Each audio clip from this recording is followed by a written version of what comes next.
राजस्थान के नागौर सांसद और राष्ट्रीय लोकतांत्रिक पार्टी के अध्यक्ष हनुमान बेनीवाल ने लोकसभा में गुटखा और पान मसालों को लेकर बड़ा मुद्दा उठाया है।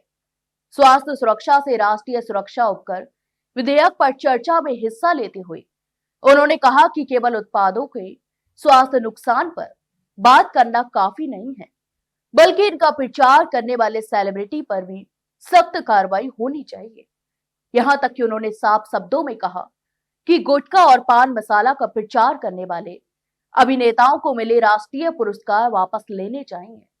बेनीवाल ने कहा कि देश के बड़े फिल्म सितारे शाहरुख खान, अजय देवगन और सलमान खान इन हानिकारक उत्पादों को का विज्ञापन कर रहे हैं।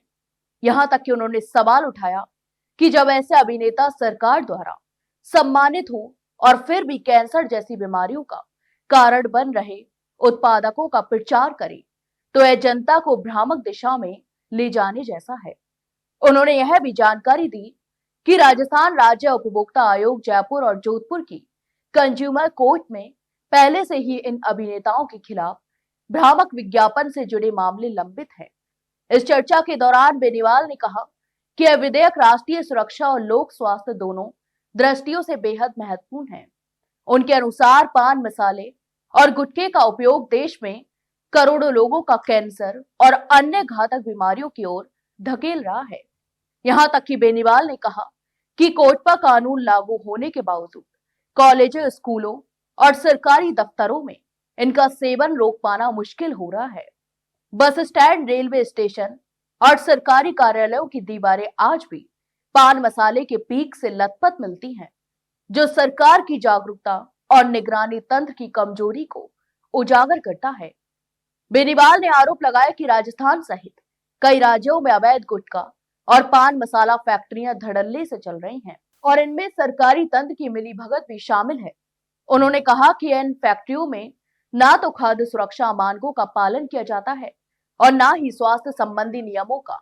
इसी कारण उन्होंने विधेयक में प्रस्तावित सजा को और कड़ा करने की मांग की और कहा कि बढ़ते कैंसर मामलों के बीच सरकार को एक मजबूत निगरानी तंत्र विकसित करना होगा।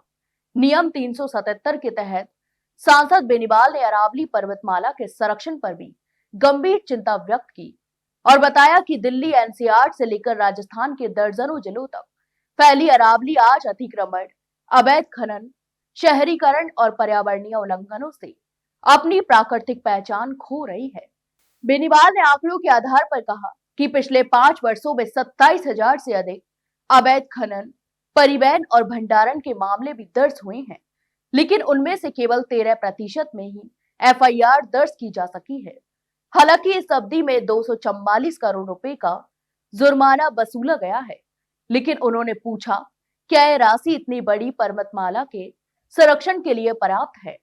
यहां तक कि बेनीवाल ने मांग की कि केंद्र सरकार अरावली संरक्षण के लिए एक विशेष नीति लाई और राजस्थान व हरियाणा सरकार को कठोर कदम उठाने के निर्देश भी दे दिए गए हैं। तो आपकी इस पूरे मामले पर क्या राय है, हमें कमेंट बॉक्स में कमेंट करके जरूर बताएं। वही वीडियो को लाइक और शेयर जरूर करें और हाँ, चैनल को सब्सक्राइब करना ना भूलें। फिलहाल के लिए इतना ही, जल्द मिलते हैं नई जानकारी के साथ। तब तक के लिए नमस्कार।